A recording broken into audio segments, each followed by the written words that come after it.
તમારા બધા પગારને આવી મોટી કાર ત્યાં તો લાવ્યા તા જે નમણી નાર એ તો થઈ ગઈ ગિરનાર તો હવે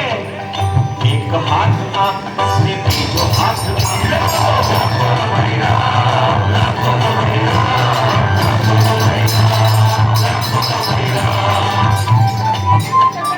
જીવનના એક પછી એક અભરખા તમે પૂરા કર્યા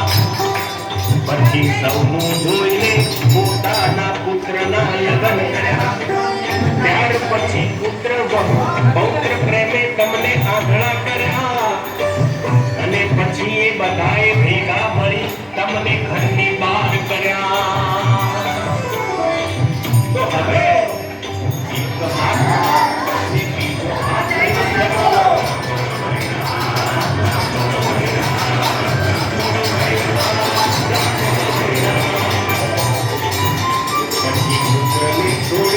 તમે પુત્રી